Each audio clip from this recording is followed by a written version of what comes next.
Presiden Joko Widodo melarang pejabat dan juga pegawai pemerintah untuk menggelar kegiatan buka puasa bersama pada bulan Ramadan tahun ini. Kepala negara beralasan Indonesia masih berada dalam masa transisi pandemi menuju endemi, sehingga butuh kehati-hatian agar angka COVID-19 tidak melonjak lagi. Lantas, efektifkah larangan tersebut? Dan untuk membahasnya pemirsa, kita akan berbincang dengan epidemiolog Diki Budiman. Selamat siang Pak Diki, waktu Indonesia. Selamat sore, waktu Australia. Ya, bagaimana Selamat kondisi di sana, pemirsa. Pak? Sehat ya? Alhamdulillah. Hmm. Kalau kita lihat Pak Diki, ini ada arahan Presiden Joko Widodo bagi ASN begitu untuk tidak melakukan buka puasa bersama. Apakah arahan Presiden Joko Widodo tersebut ini sudah tepat begitu? Ya, pertama ini arahan ini yang tepat dan bijak. Karena apa?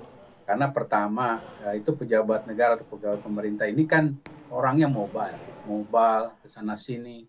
Artinya secara risiko lebih besar. Kedua, ya ini kan situasi Lebaran ini juga di tengah situasi yang sedang sensitif ya. Saya tidak perlu membahas itu.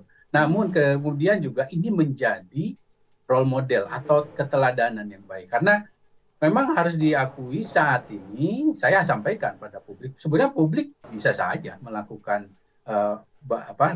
ritual ini ya buka bersama asal.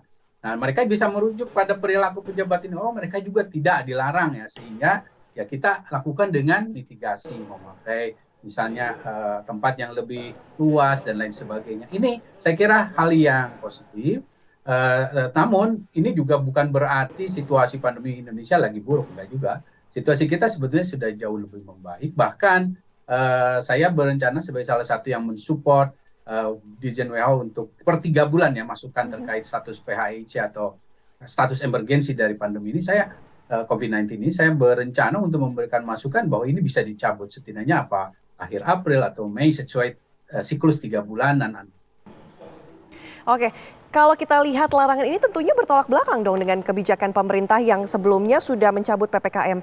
Kemarin kami pergi ke mall saja ini sudah tidak diperlukan lagi masker begitu dari pihak security. Ya, hal yang seperti ini kan sebetulnya dalam masa pandemi ya kita nggak kaget ya, ada perubahan mendadak, ada perubahan kebijakan yang kontradiktif bahkan cenderung ya. Kita ingat Lebaran tahun lalu bahkan di awal jangan mudik, kemudian boleh pulang atau apa mudik boleh nggak, satu lagi istilahnya. Jadi hal seperti itu sebetulnya dalam konteks seperti ketidakpastian ini ya kita maklumi lah ya. Tapi ya ingin saya sampaikan ya bahwa sebetulnya kalau saya ingin mengambil pesan intinya adalah ya kita inilah lakukan ibadah ini dengan aman gitu. Oke. Meskipun ini kan tidak berlaku untuk masyarakat sebetulnya. Nah, tapi tidak ada salahnya masyarakat juga melakukan upaya untuk memitigasi karena saat ini yang beredar ini memang sekali lagi bicara COVID ini bukan lagi bicara masalah keparahan atau kematian, tapi bicara long COVID. Bahkan riset terakhir ya dalam 2 minggu terakhir baru keluar bahwa orang yang berkali-kali terinfeksi COVID meskipun tidak bergejala